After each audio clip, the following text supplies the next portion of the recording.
What is up, YouTube? Back in the garage today, just got home, let off work a little bit early right before the holidays, so I got some free time now. At work, I did manage to go through and use the flow bench like I said I was going to. I'll go over this in a little while later in this video, so stay tuned. I got all the flow bench numbers. I have one head still here. That one is the unported one that I used for this test. So, sorry about the noise. I got the Falcon warming up real quick. We got a blizzard coming, so I'm turning the cars around and get them set up in the driveway for a long haul of winter once we get that snowstorm. I don't know. I've heard everything from like 3 inches to 14, 15, who knows?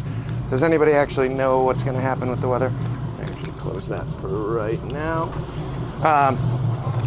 Either way, Ironhead is still on the lift. I might end up having to move this.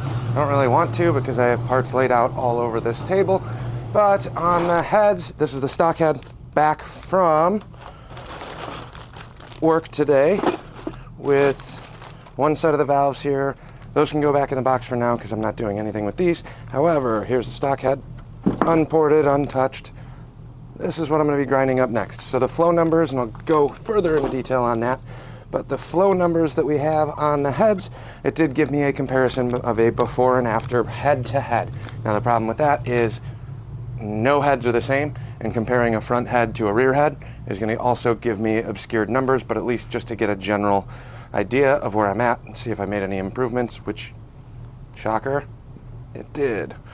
So we'll go through all the numbers on that, give you a quick little breakdown, plus the scaling used for that flow bench. Not exact, however, again, just a nice rough reference and justified the hour and a half, 2 hours I spent. I did go back and report the other head that I said I was going to do a down and dirty quick one. I went further and went too far on the lower side of the intake around the valve shroud. Punched a tiny, tiny hole, re-welded it, re-ground it down, left it a little bit higher so it's not as good as I wanted it to be, but I was also using too big of carbide bits and a new carbide bit which cut a little quicker and got away from me. So happens, part of the deal. Start grinding things up, expect to make a couple mistakes, it's just how you fix them. The rest of the head stuff, as mentioned, are going to the machine shop. The valve guides felt okay on my end. I had the guy that's doing the cylinders for me also give it a quick glance. He agreed. He said they seemed okay. So I think we're good on valve guides. I also nicked them a couple times with the router. I tell myself I'm not going crazy on these. I'm not doing anything else. Well, then you give me the opportunity to play with a flow bench, and I want everything to be much better. So I'll go through the numbers on that. I don't know how accurate this one was. However, I did notice differences between the ported cylinder versus a stock one. Again, I'm comparing apples to oranges here. I'm not doing apples to apples. I did not get a before of both cylinders. I was going to do one of each, one ported, one not ported, and see if there was a difference. There's way too many variables with that. However, cases are over at the welder. I looked at those today.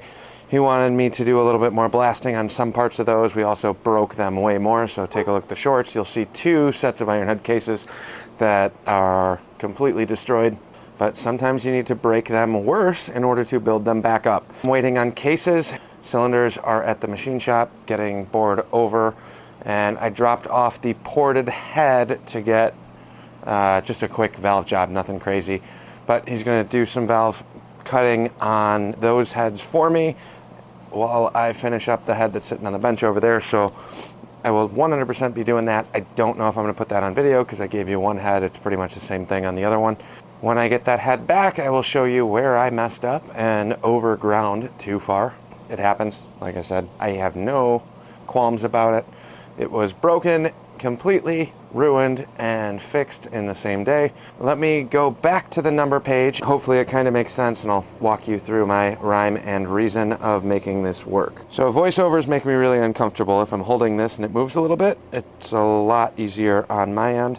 Here is the stock rear cylinder. I ported the front one first, so here's what we're looking at. On the intake, so starting out on a stock one, we are at 55.9.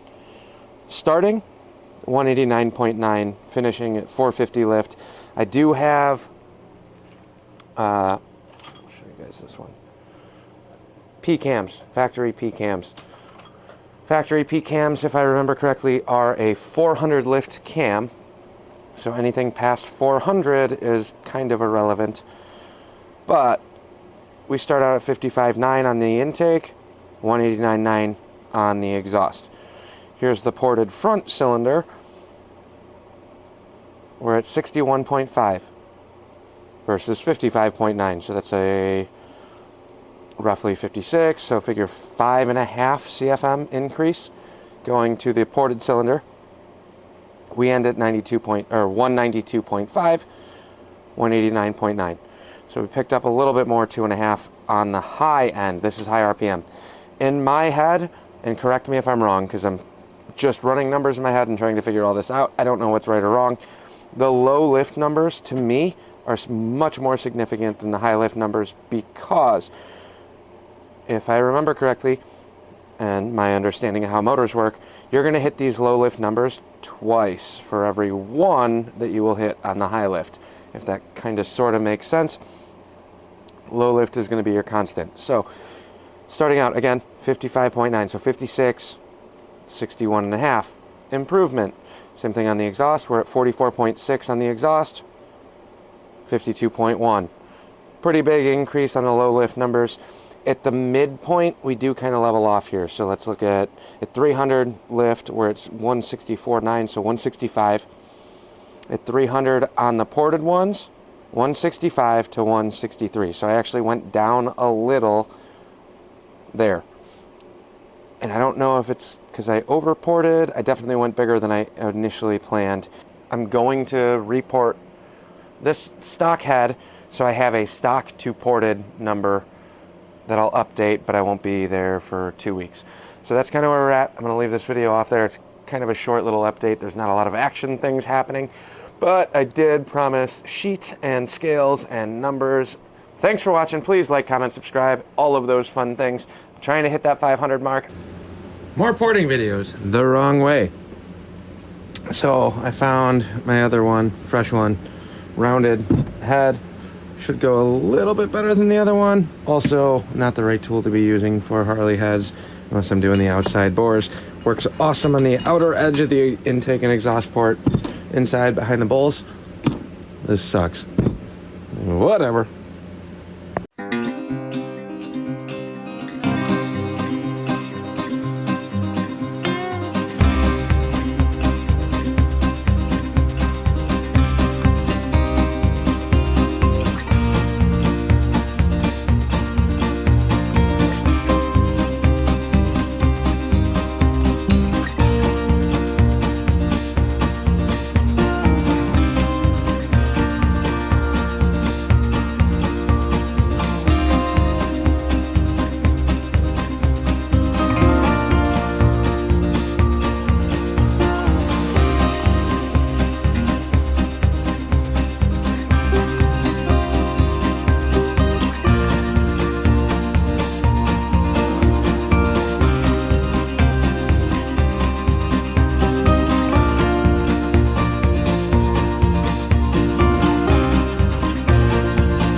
Definitely nicked the guides here, so hopefully there's enough to recut a seal.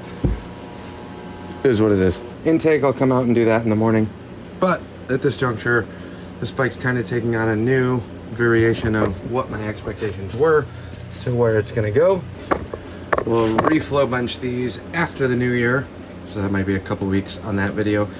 But that's where we're at. Grind, weld, repeat-ish. It's the chopper hot rod mentality, right?